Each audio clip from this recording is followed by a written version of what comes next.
各位网友，大家好，今天是2020年8月10号，星期一，欢迎大家参加王健每日观察直播2的节目。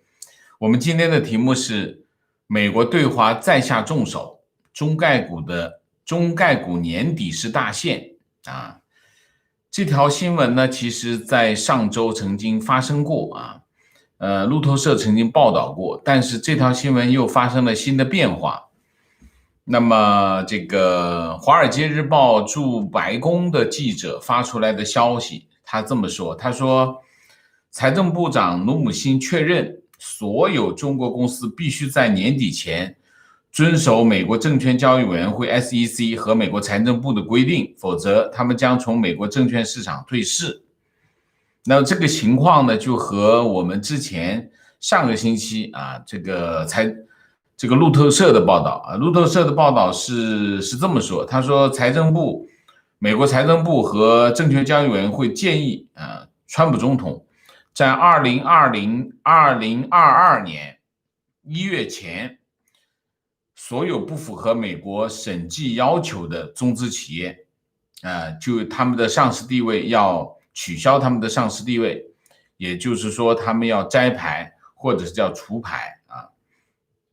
那么现在的情况是什么呢？现在，美国上市公司会计监管委员会啊，叫 PCAOB 啊 ，PCAOB 公布的数据，目前审计不合规的上市公司总共有283家，其中251家总部位于香港或者是中国内地。那么到目前为止，到3月15号。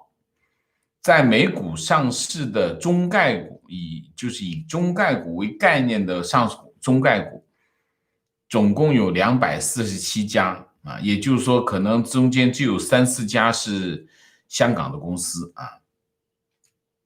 那么，川普总统是在5月底啊，委任这个财政部长努姆辛和证券交易委员会的主席克莱顿啊，他们组成一个小组。那么评估中概股的问题啊，那么主要是涉及中概股不符合美国审计要求，然后出一个报告，要向美国总统提交一个报告啊。那么财政部呢，上个星期就说呢，这个报告已经完成了，已经交给了川普总统。这个报告的名字叫《关于保护美国投资者防范中国公司重大风险的报告》啊。路透社上个星期的报道就说，这个报告要求在美国上市的中资企业必须也就在明年年底啊，就是明年年底之前符合美国审计的要求，就是允许什么呢？允许监管机构，就是上市公司这个审计监管监督委员会啊 PCAOB 取得审计的会计底稿啊，这个是很重要的东西啊。那么原来是说明年年底啊，现在变成了今年年底，也就提前了整整1年。那么原来是有1年零4个月的时间，现在就是4个月都不到的时间啊。那么为什么中间发生了什么变化？为什么会出现了这个大幅度提高大幅把时间大大提前？那么我认为这中间的变化来自于什么？来自于这个星期啊，这个我们这2天香港发生的事情啊。那么也就是说，中国在北京在香港抓人搞这个港版国安法等等，推迟这个立法会选举等等一系列的行动啊，导致的后果是什么？导致的后果就是这就是导致的后果。其中一个后果。那么中概股到底是怎么回事？为什么有这么严重的问题啊？那么我们是先讲讲背景啊。中概股就是说中国的企业跑到美国上市啊，主要是2个地方，一个纽约证券交易所，一个是纳斯达克啊。这2个地方这是中国上市的主要的2个地点啊，所以这些公司叫中概股，中国概念股。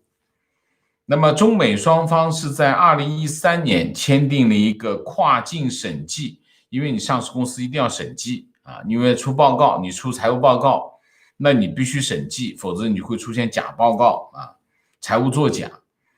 那么呢，中美双方签订一个跨境审计的这个合作备忘录，2013年，让这个 PCAOB 向中国集合单位取阅中企的这个会计资料，进行相关的审计啊。但是呢，这一路下来呢 ，PCAOB 一直不满意啊，不满，非常不满，不满什么呢？就是中国证监会不给他们看会计底稿，只能看什么呢？只能看这个审计公司啊，或者是会计师事务所出的审计报告，而不能看底稿。什么叫底稿？底稿就是凭证，不能看会计凭证。如果不能看会计凭证，意味着什么？意味着如果会计师事务所和上市公司合伙造假，那 PCAOB 就一点办法都没有。所以 PCAOB 对其他的情况是什么？突击检查，他就不定时的跑到这个上市公司那里去调取他的这个底稿，就是会计凭证，直接查会计凭证。所以在其他地方会计造假或者是会计事务所和上市公司合伙造假的情况很少见，很少发生啊。但是中国就大规模发生，因为PCAOB 没办法看到他的会计底稿，就这个原因啊。那么为什么会出现这种情况呢？原因是什么呢？原因是中国证监会、国家保密局和国家档案局2009年制定了一个规定，这个规定叫做加强在境外发行证券与上市相关保密和档案管理工作的规定。那么这个规定的一些措施导致 PCAOB 啊，就是美国的上市公司会计监管委员会没有办法拿到会计凭证，就看不到会计凭证。为什么呢？这里面在这个管理规定里面有第8条，他这么说，他说呢，现场检查应以我国监管机构为主进行，或者依赖我国监管机构的检查结果。这句话是什么？现场检查什么意思？就是跑到上市公司的单位去啊，去到他们公司直接拿会计凭证来看，那叫现场检查啊。那么他的意思就是在这个规定里面去讲，现场检查要以我国监管机构为主进行，就是说他们的中国的监管机构为主，或者依赖中国监管机构来进行这个工作。那么涉及国家秘密的事项，应当就是依法报有审批权限的主管部门批准，并报同级保密行政管理部门，就是保密局啊。备案涉及档案管理的事项，报国家档案局批准。然后就是涉及需要事先经其他有关部门批准的事项，应当事先取得其他有关部门的批准。如果你经过这一系列程序做完，那 PCAOB 的突击检查有任何意义吗？就没有意义了啊！而且这件事情整个程序那么复杂， PCAOB 凭什么跟你干这个事情？所以这件事情没有发生啊，没有发生。那么这里还第9条，他还这么说，在境外发行证券与上市过程中，任何单位和个人违反保密法和档案法等法律规定，有关部门追究法律责任，涉嫌犯罪的移送司法机关追究刑事责任。就是这样，就是他把保密法跟档案法前置在就是审计的前面，那这两个一挡，这个你说这个是保密的，那个是保密的，那你就去申请吧。那你想审计是什么情况？我审计你这个是保密，那个保密我根本看不了啊。所以呢，中概股的财务审计问题一直都是美国监管部门的这个关注的焦点。到了2018年，美国证监会非常强硬，发表了一个非常强硬的声明啊，就是讲中概股的审计问题非常严重啊，那么会造成这个中概股的这个财务审计方面的重大挑战。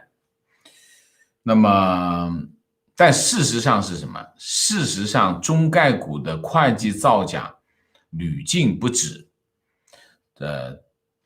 甚至变成了一个行业，就是狙击行业的一个业务啊，其中一块业务就是那些狙击就是揭发这个中国的上市公司造假，然后呢，通过做空来获利啊，这变成一个行业啊，变成一个行业。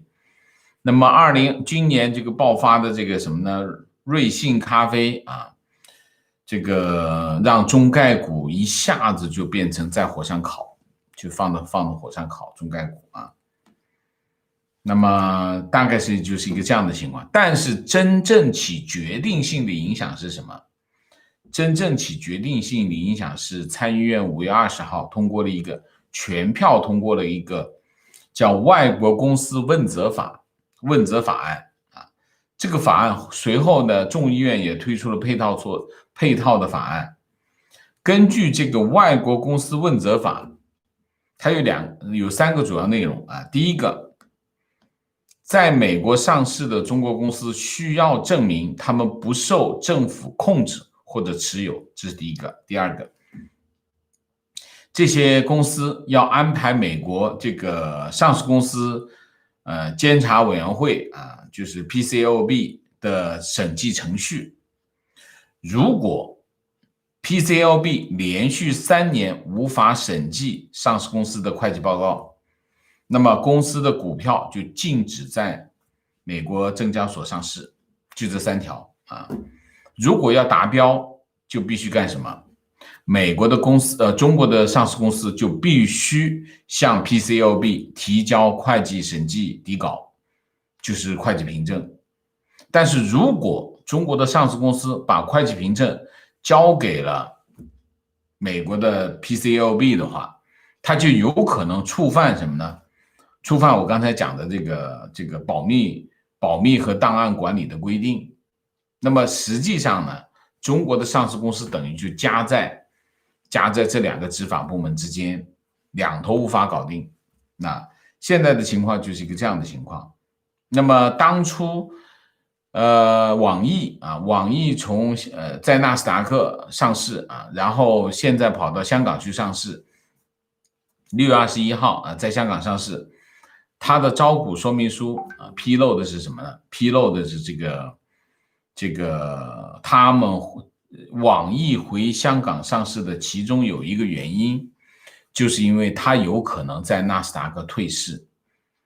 它在纳斯达克退市的原因，就是因为外国公司问责法案啊，就是原因。就外国公司问责法案其实是一个真正对中概股产生决定性影响的一个这样的法案。那么现在是什么？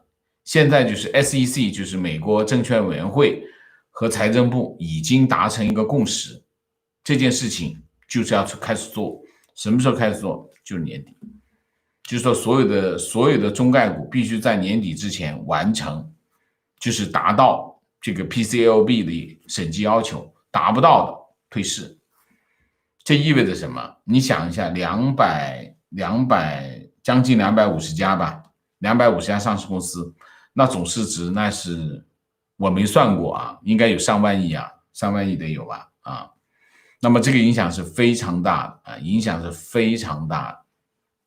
你想一下，这些公司跑到美国证券市场融资啊，融资以后再去发展，这对中国来说是非常重要的啊。就现在中国很需要美金，那么你现在这个退市意味着什么？你就没办法融资了啊，这个融资的渠道等于切断了啊。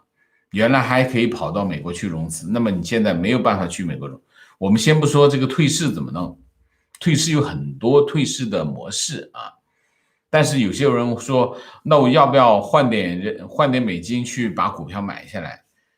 有些要，有些不要啊，情况不一样啊，每家公司的情况又不同啊。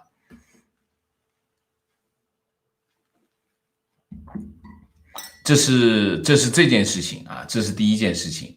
第二件事情就是人大常委会，我们还是要关注人大常委会啊。人大常委会第三天会议，第三天会议呢，就是香港有媒体就报道说，香港立法会真空期，就是香港特区政府把立法会的选举延迟一年。延期一年等于就是立法会的任期到了啊，到了之后，但是你没有新的立法委员出任啊，出来，那么中间就有一个真空啊。那么这件事情就等于是特区政府把这个事情交给人大常委会去做决定。那么香港的媒体报道说，这个真空期中间这个真空期怎么办？讨论已经基本上完成啊。那么应该会在星期二啊，就是明天啊，也就是今天啊，最后一天表决通过一个这样的决定，就是怎么去安排这个真空期啊。那么人大常委会会定一个原则性的框架啊。那么决定什么呢？至于说现有的立法会议员是否延期任一年，或者是甚至是我们之前讲有4名现任立法会议员被取消了参加下一任立法会选举的资格，那么他们会不会也跟着大家？现在的特区政府的倾向是延长这个现任的这个立法会议员的任期延长1年时间，那么这4名是不是也跟着一起延期啊？但会在这个决定当中一并做决定，但是到底这个决定会是怎么样，不知道啊，现在消息还不知道，估计应该是延长1年时间啊。那么另外还有2个议程和香港有关，一个是修订国旗法。一个还和国徽法啊，那么国徽法，那么大概就是一个这样的事情啊。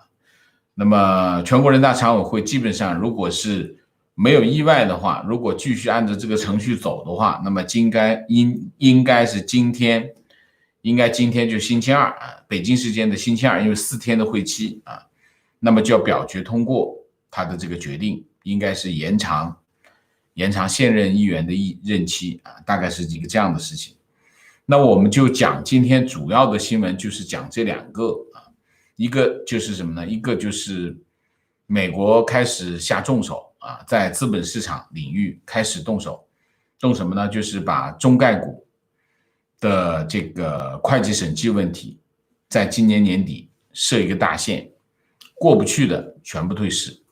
这是一大块啊，这是一大块，这个出手非常的重，因为这就意味着什么？意味着中国企业到美国上市融资这条路就给断掉了，这是第一个。第二个就是特区政府推迟这个立法会选举造成的这个立法会的真空期，那么人大常委会会在今天通过表决啊，也就是把这个会期这个立法委员的任期延长1年的这个安排，这是两件事情。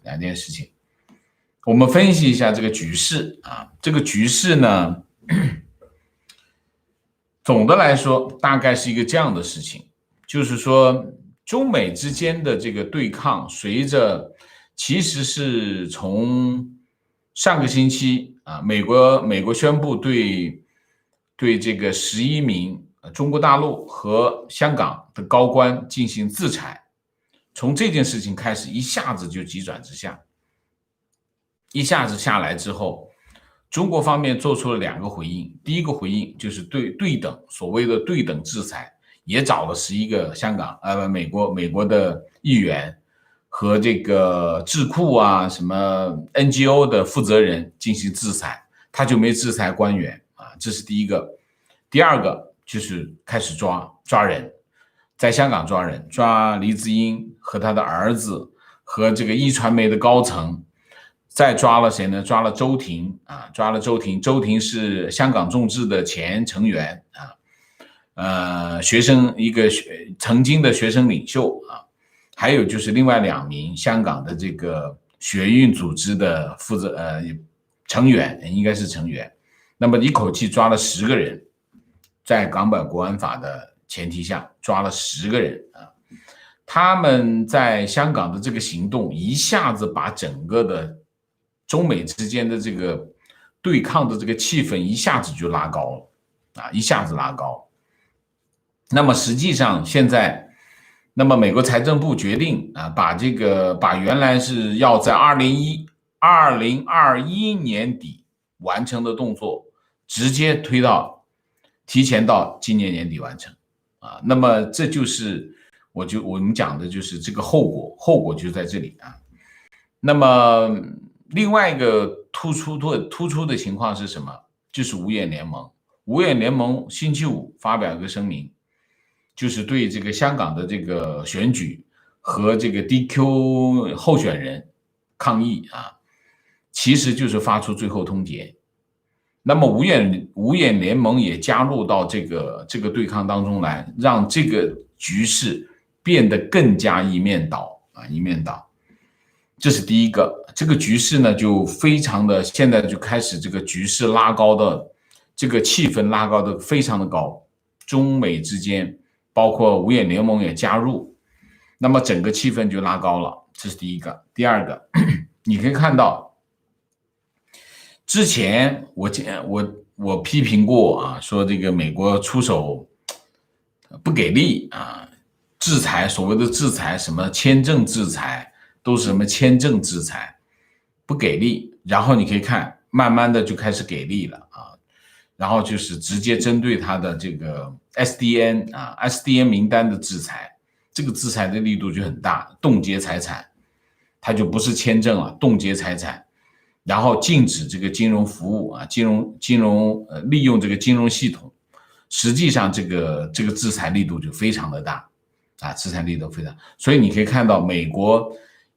然后你看到了中概股，你这个措施一出来，上万亿吧，保守估计应该是上万亿吧，我讲的是美元哦，啊，保守估计就上万亿了，所以你看这个力度一下子就上来了啊，所以美国的出手越来越重啊，越来越重。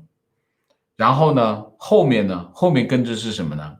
我觉得后面跟着可能就是一个我觉得还是会集中在香港领域吧，香港这一块吧。你比如说现在还有2个，在香港还有2个核弹级别的这个政策没有出啊。一个是什么？这2个都川普总统都说过的啊。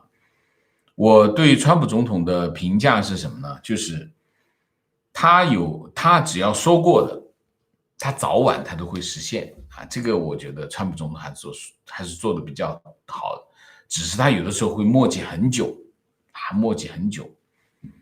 那么，但是我觉得总的来说，川普总统说到还是做到，这点是我觉得是应该可以信任啊。但是现在问题是现在有2个啊，第一个，香港独立关税区的地位啊，这个虽然之前讲了，我们要取消它。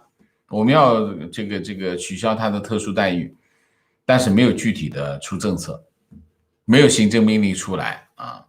那我觉得可能下一个可能就是就是说后面会出来第一个就是核弹级的啊，核弹级的就是香港独立关税区的地位，这是第一个。第二个，美国与港元的自由兑换啊，这是第二个。独立关税区的地位直接是什么？这独立关税区的地位实际上就是香港作为金融中心，整个全球金融中心的一个基石。如果川普总统把这件事情执行了，那么香港作为金融中心的地位就不再存在了。大家，所以你可以看到很多这个金融机构在撤离香港的原因就是这件事情已经不靠谱了，这是第一个。第二个就是港元与美元的自由兑换。反正大家要记住一点，只要和美元有关系，美国就有话事权，或者是美国就有主权，或者是有管辖权啊，管辖权会比较准确一点啊。那么香港作为一个金融中心啊，当然它的货币是它的金融中心的基石啊。这个货币港元的货币，港元是叫联系汇率啊，联系汇率实际上叫货币局制度。货币局制度就是金融管理局，就是作为香港的中央银行，它对港元的汇率采取一个无限兑付的一个承诺啊，这就是货币局制度。就是说所有的发钞银行，只要它发行1块钱港元，它后面就要拿1块钱等值的美元做一个储备啊，所以它基本上是一个等值储备。实际上香港的外汇储备甚至超过了它的基础货币的规模啊。那么现在的但是它挂钩挂在哪里？它谁都没挂，就挂在美元上，就是港元是和美元挂钩。和美元挂钩意味着什么？意味着港元和美元的自由兑换是受到美国的管辖权，美国是有管辖权。所以如果有一天川普政府宣布这个港元与美元自由兑换受到限制，他不一定说的取消，不让你自由兑换，他说受到限制，或者是受到限制，我限制你每天换多少钱，那个时候你就出现麻烦了，那港元的连续汇率就会崩掉，就会崩溃啊。所以实际上我经常讲啊，就这个川普总统桌子上其实是放满了武器弹药啊，就是说他实在是有太多的武器弹药，你随便拿一个出来都是核弹级的。我刚才讲的这2个还不够吗？不够了。这2个政策一出来，这叫什么政策？这叫焦土政策。香港就会变成焦土，因为这2件事情都是握在美国手里的，没有人可以质疑，没有人可以支援，也没有人可以影响，这完全是美国总统的行政权力啊，这件事情啊。所以实际我经常讲的一个观点啊，就是中美之间的对抗实际上是实力悬殊的，不管在哪个领域，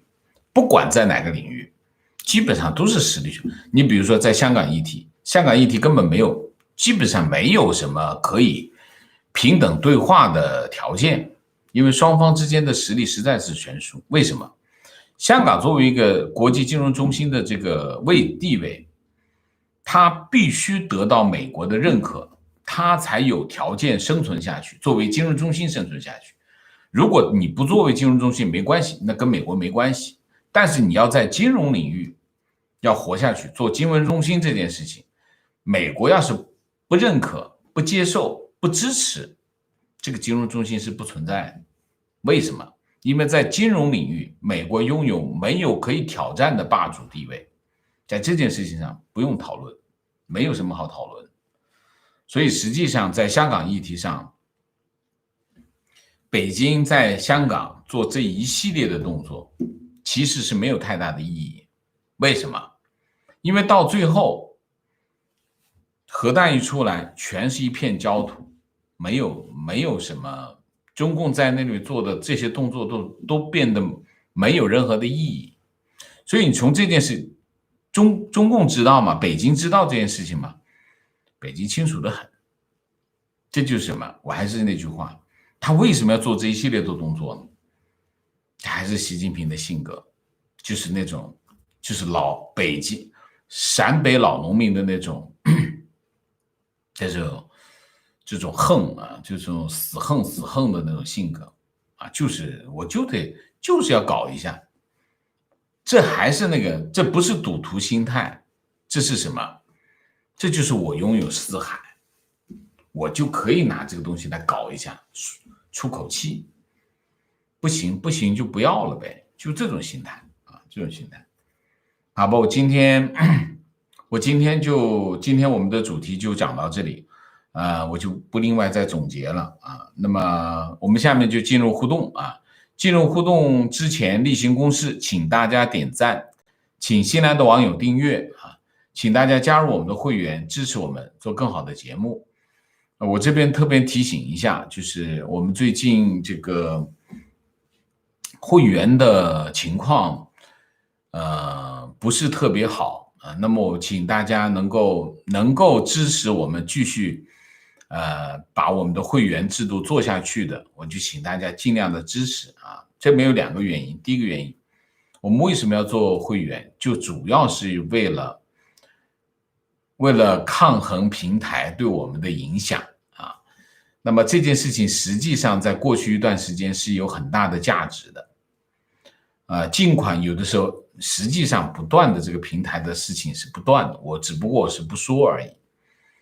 那么我们如果要坚持在 YouTube 上面把这个节目做好做下去，那么我们没有办法离开我们网友的支持，所以在这个问题上请大家理解明白，就是说我们要不受平台的影响，不受平台的干涉，经常做的各种小动作，网友的支持不可缺少，所以请大家支持我们的会员啊，这是第一个。第二个，还有一点就是，我也在思考我们这个节目下一阶段的发展啊。那么我们现在有20多万的订阅，我们不能够满足于现在的状况啊，我们需要把我们的节目提高我们的节目的品质。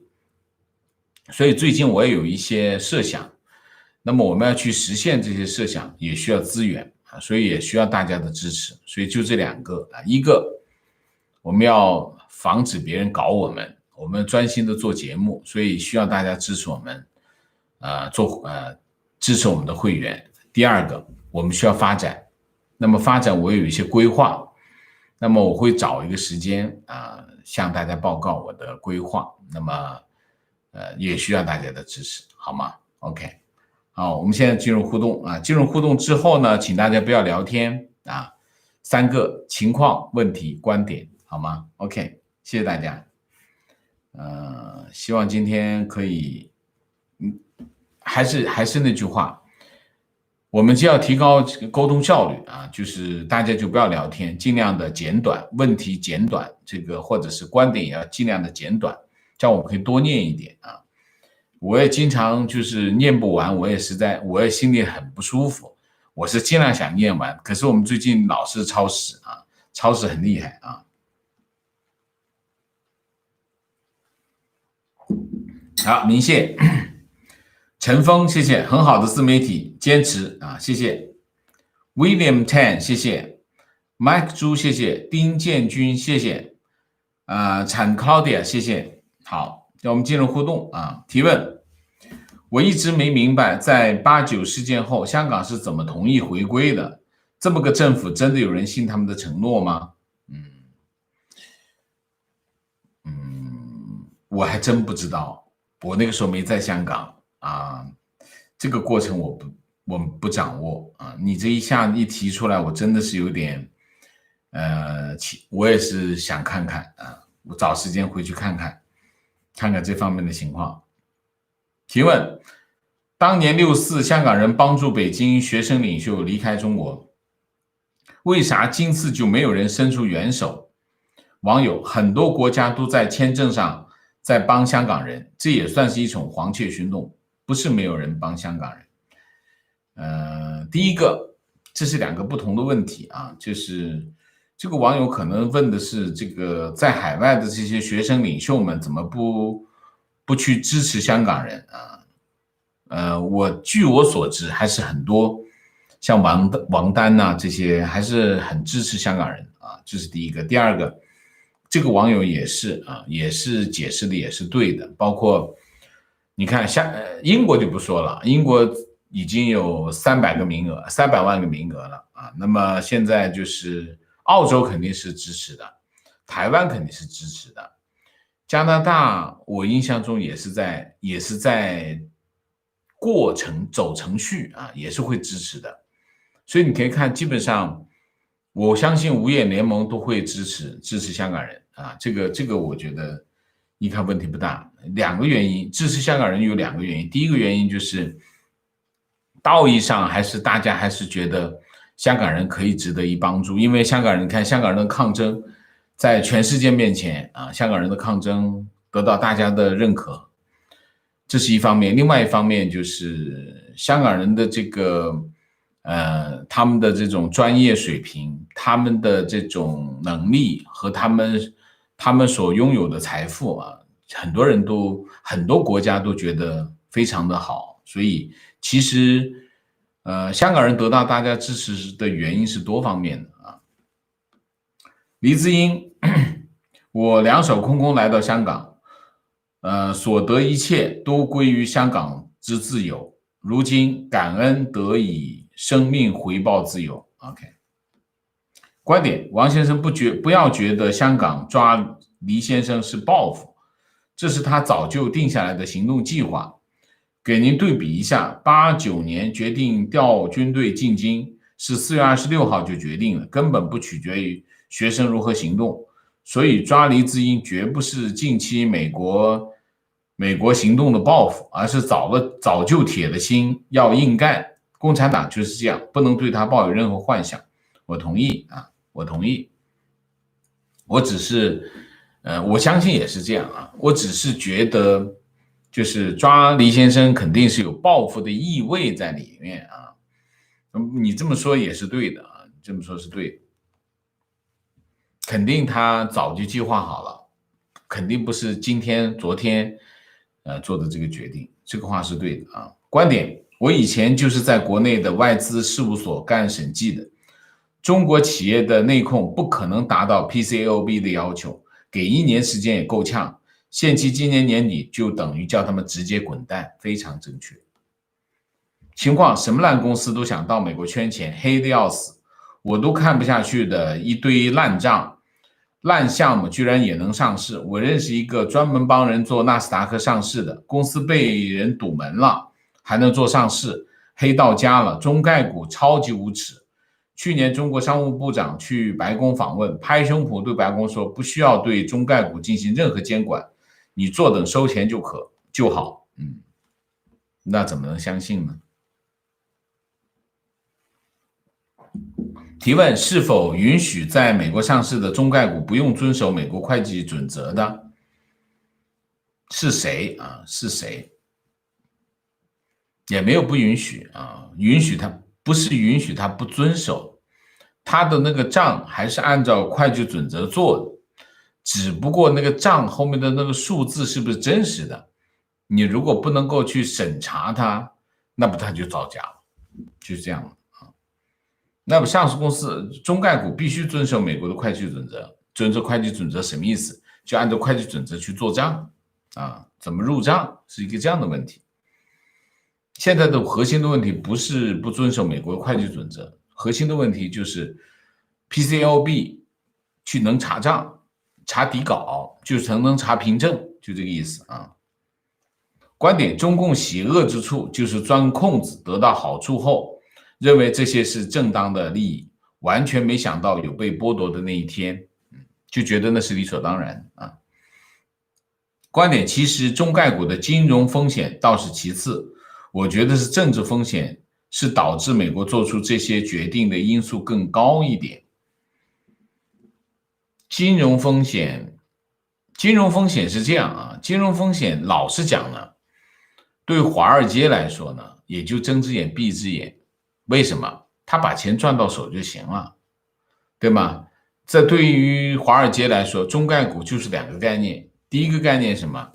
第一个概念就是扶他去上市，收一笔钱，挣一笔钱，这是第一个。第二个，上市之后每年审计这些乱七八糟的金融服务，包括买卖标的等等，都挣钱。就这些中概股其实是帮华尔街挣钱，所以中概股有什么问题，华尔街当然睁只眼闭只眼。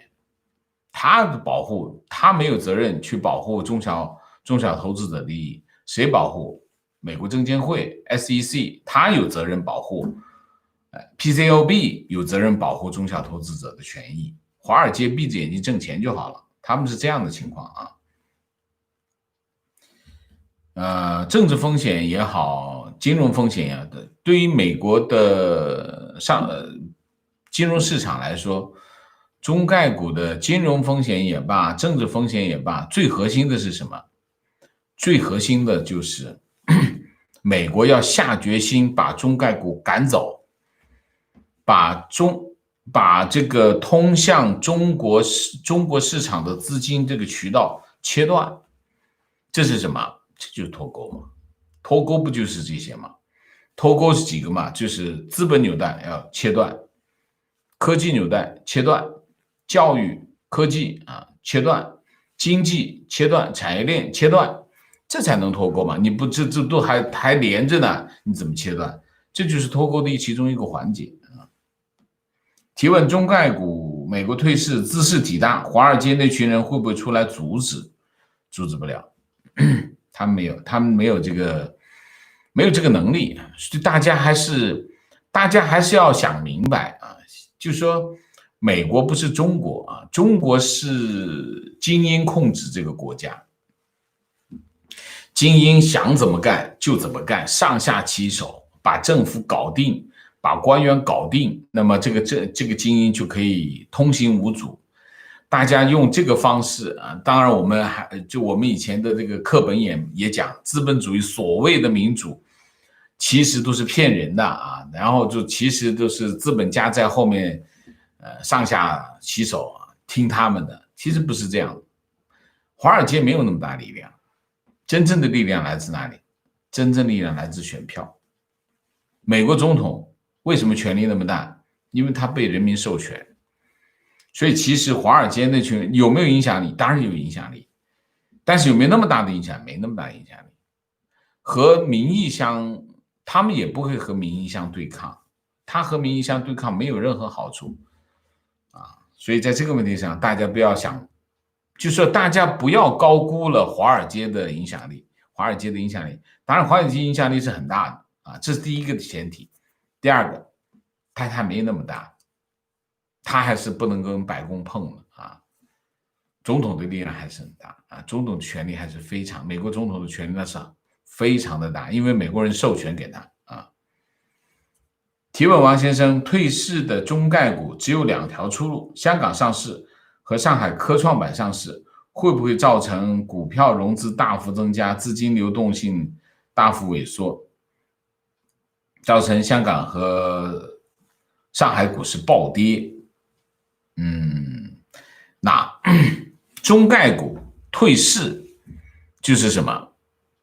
中概股退市就是从美国的资本市场退出，他非得去香港上市跟上海上市吗？不是的，又不是说他一退出了马上就跑到那边去，他也得重新申请上市啊，所以这个不是必然的。就是说从美国资本市场退出和到香港或者是到上海或者到深圳去上市，这两者之间又没有直通车，就直接下来跑到那边，造成那边就这个融资增加了，没有这回事啊。这个两者之间没有连通器啊。王先生请教，中国在美退市是否在伦敦和香港一样上市？这样中国没多大损失，损失怎么会没有？最大的损失是什么？在这件事情上有两个重大影响。第一个重大影响就是中国的公司再去美国上市这件事情就不要想了，这是最大的影响，而不是现有的存量的问题。现有存量的问题当然影响上万亿美元，你想想什么情况？这一大堆的钱，这钱没有了，就是拿不到的了。原来你可以套现就走了呗，在美国市场一套现你就拿着现金跑了呗。你现在这事儿就别指望了，这是第一个问题啊。第一个问题就是中国企业到美国上市的这个融资渠道没有了，这第一个影响。第二个影响，中国的创投行业基本上就差不多了。创投行业它有一个渠道，就是从风险投资到股权投资到上市，然后套现，然后再继续天使投资、风险投资、股权投资就开始赚起来，这就是创投行业。创投行业你现在如果你这个上市渠道一切断，那你这头就没了，你就等于这个循环不就断了吗？断了你就没办法循环下去了。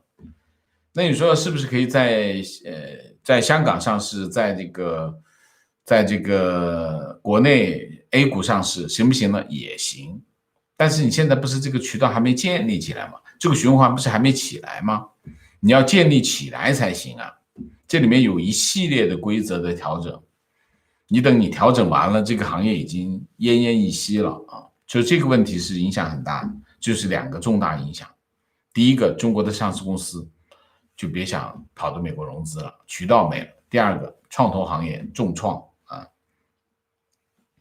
那么去伦敦跟香港一样，那你不一定，你能在美国上市，不一定能在香港上市，也不一定能在 A 股上市。为什么？上市有成本的，也有规则的，合规的成本都挺高的啊，没有多大损失，损失非常大，这不是一般的大，非常大啊。问题既然如此，为什么最近还有很多中国公司去美国上市呢？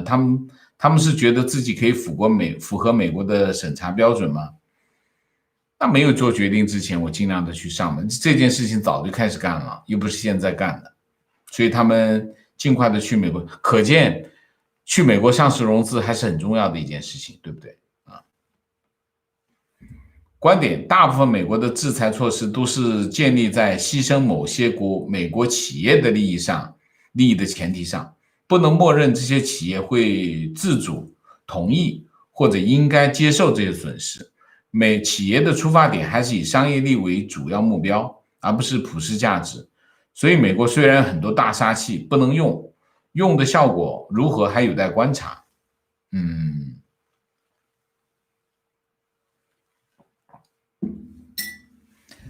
那你说一下，如果我们在经济领域所有的措施，所有的对抗措施，一定是会有自己的企业会受到影响的，这个是没有疑问。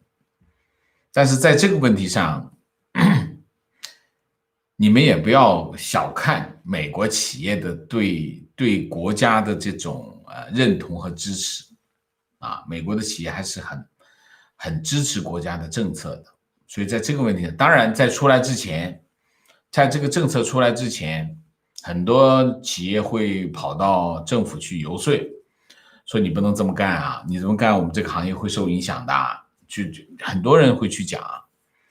但是一旦政策一出来，美国的企业马上和政府站在一边，所以是这样的所以不是不能用，是政府在推出这些政策的时候，他会很谨慎，他跟中国不一样，中国说咔嚓就出去了，关税咔嚓就出去了，美国其实并没有那么没那么快，他的政策会更慢一点所以并不是不能用是能用，只不过政府要更谨慎这个是没错的但是你说就因为这样，所以那些大杀器没用了，那你小看了那你小看美国了啊。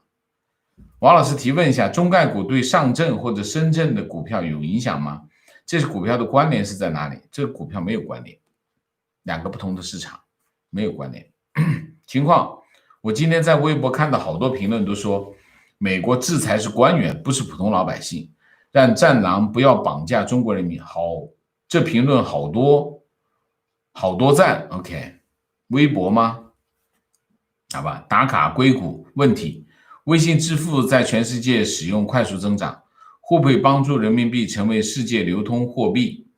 是否会挑战美元作为世界流通货币的地位？这与美国制裁微信有关系吗？微信支付首先第一个跟美国制裁微信没有关系啊，微信支付，怎么说呢？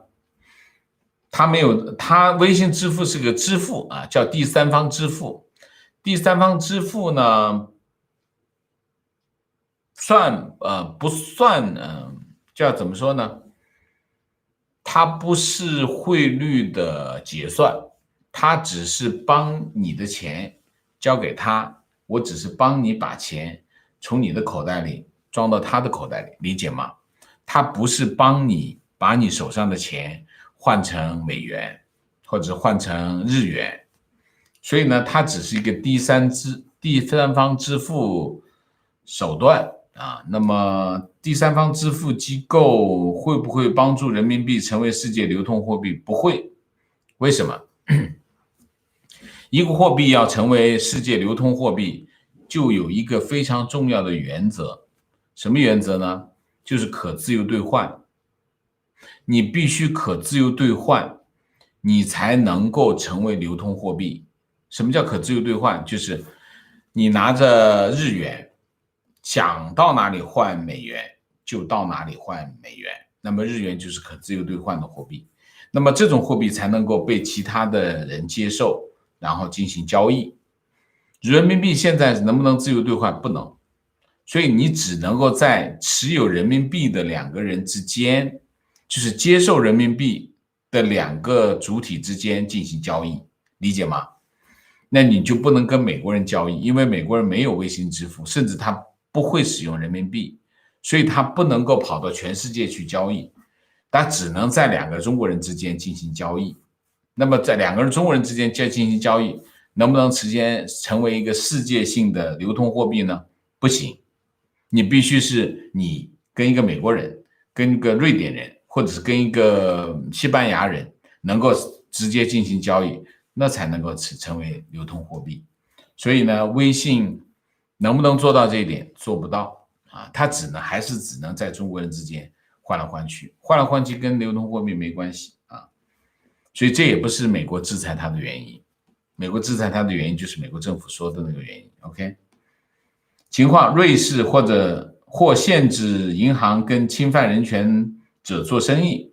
瑞士外交向来恪守中立原则，瑞士人民11月将会投票决定是否限制包括瑞士银行在内的瑞士企业跟海外侵犯人权者往来做生意。这是一个非常好的事情啊！其实他的目标是谁，大家都很清楚啊。王老师你好，为什么 CCP 似乎并不在乎国际社会对他们的谴责和美国对他们的制裁？难道他们是认定了美国不会下重手制裁他们吗？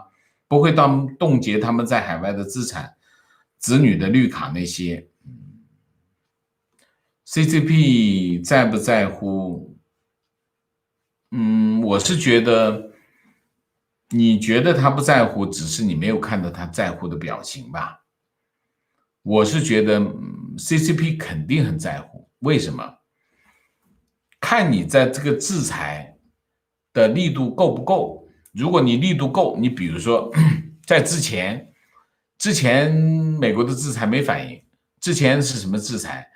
签证制裁，你看中国有反应没有？一点反应都没有。这次制裁有反应，这次制裁11个官员就有反应了，为什么？因为力度它上来了。所以关键不是看他在不在乎国际社会对他们谴责和对他的制裁，而是这个制裁是不是力度足够大。你有没有打到七寸上？如果力度又大，又打在七寸上，你看他在不在乎？一定在乎啊！情况：美国副总统彭斯发声释放黎智英，中共玩虎玩大了。观点：五眼联盟加瑞士如果跟随美国的步伐，一起制裁中共官员及其亲属在海外的财产，中共官员肯定崩溃。蓬佩奥加油，期待这一天的到来。情况：我没有港股账户，托朋友在买了一传媒的股票。他和我说，他正好要出门去买苹果日报，刚刚传给我今天苹果日报的头版，黎智英被捕的大照片，配上红字，苹果一定撑下去。还和我说，一传媒盘前涨75%，很感动，香港人很伟大。观点：港人齐齐出手，助苹果日报股票飙升，人们排起长队买苹果日报，真的很佩服香港人。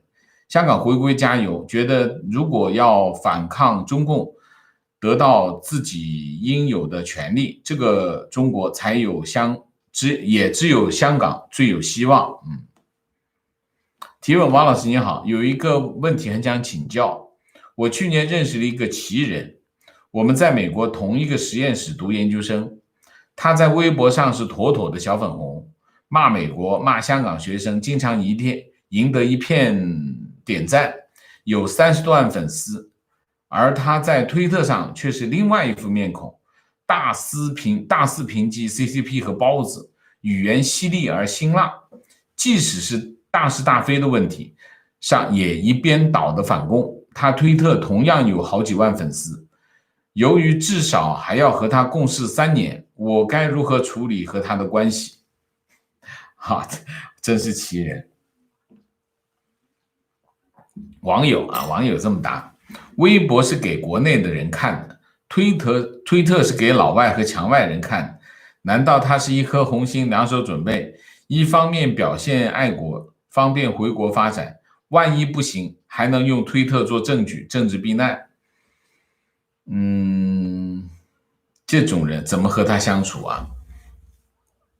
那你还是要小心一点啊。那这种人能够左右互搏啊，双手左右互搏的人啊，有点像什么？有点像那个基督山伯爵，对吗？这种人也的确是奇人，但是我提醒你，千万要小心。说明什么？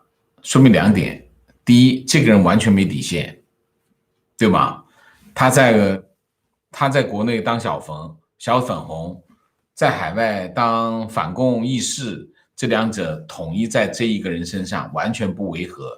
你说这人有底线吗？肯定是一个没底线的人。这是一个没底线的人啊，这是第一个。第二个，他还真厉害，真有能力。你想，一个没底线的人，一个真有能力的人，你不得小心一点吗？所以你还是要小心一点，不得罪他，但也不可跟他交心。这种人就得这样啊。提问：身在国内，如何与周围环境相处？每天翻墙看到的新闻和国内的报道解读上完全相反，感觉自己身上的戾气反而更重了啊。说明什么？说明你还是在意嘛。如果你不在意的话，其实也没啥。什么叫在意？就是你看国内的媒体，看你周围的这些微信也好，微博也好，你还是上心的嘛。如果你不上心，你看微博、看微信那些洗脑文章，你要是不上心，你怎么会有冲突呢？你现在肯定是2个都上心嘛，2个都上心才会冲突嘛，才会违和嘛，是不是？所以你总得选一个，不管是哪一个，你得选一个，另外一个就会被忽略，那你就不会违和。所以这件事情，我觉得你还没有转过来，你还骑在中间，所以你会有这样的矛盾啊。我每天海外的媒体我也看，国内的媒体我也看，对吧？我每天所有的媒体我都要看，香港的、台湾的、美国的、中国大陆的为主，我一点都不违和，我一点都不觉得自己有戾气。为什么？不就是这个原因吗？我很清楚我们处的位置是什么，我们处的位置就是客观的，我们要探寻的是真相。我都不相信，我是一个批判者，我是一个质疑者。就像我在推特上有网友很不忿，说你为什么总是质疑川普总统，你就没有质疑这个拜登，你是亲拜登的啊。其实我没办法在推特上跟这些网友这个解释啊，因为我没法解释啊。我在这里讲一遍，我当然质疑拜登，我当然质疑这个川普总统，因为他是总统嘛，不是因为他是川普，是因为他是总统，我就必须质疑他。拜登他还没当总统呢，我质疑他什么？他又不制定政策，他又不决定这件事情怎么发展，他只是在那准备选总统而已。我为什么要去质疑他？我只是去观察他，判断他，分析他，我不质疑他，因为他不制定政策。制定政策的总统，我必须质疑他。我一样的道理，我们在看新闻的时候，我们也是一样的。我看所有的新闻，《纽约时报》出来一条新闻，我也会问：这是真的吗？人民日报出来这个新闻，我也是这样看，这是真的吗？我就就是用这种态度去看，你怎么会觉得自己有戾气呢？你走心就是你全部都接受了，你才会里面才会翻江倒海，你都不接受，你都是质疑，怎么会翻江倒海？不会翻江倒海，是吗？你说呢？所以你可以跟我参考一下我的做法，我谁都不信，我就看一下大家都怎么说，然后我就按照常识去判断这条新闻这里面是可以信的，这条新闻这里面都可以信的，这不就行了？都不走心，我看新闻都不走心，我都不接受，我只接受我自己的判断。所以为什么会有冲突呢？没有冲突啊，对吗？你说呢？王老师，蛮干不是的特点，而是中共的特点。你想想，邓是什么时候决定调兵进北京的？不是戒严519之后，是426就决定的。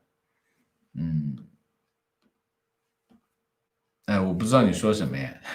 我是同意的呀，没问题啊。观点王者，我最近已经完全不再纠结于中国和西方做各种事情中间的细节的区别了。当时听您说政治立场是不存在中立，要么是集权暴政，要么是人权普世价值。想了几天，豁然开朗，在遇到人与我论证一件事情的时候，我再也不纠结，也不会心情不好了。OK， 观点，关于限制美元和港元自由兑换，真的要慎重，这种制裁会让香港人民受到重创。我觉得尽量采取针对政府高层的措施，不要误伤平民。如果不是误伤平民，那就不用打仗，对吗？打仗也会误伤平民。那你如果是这样的话，那啥都不会发生。提问：制裁一出，香港应该没有银行敢跟林郑等开户了。那么给这帮人渣发工资的香港政府呢？法理上也符合二次制裁吧？希望早晚发生。是的，理论上也是这样。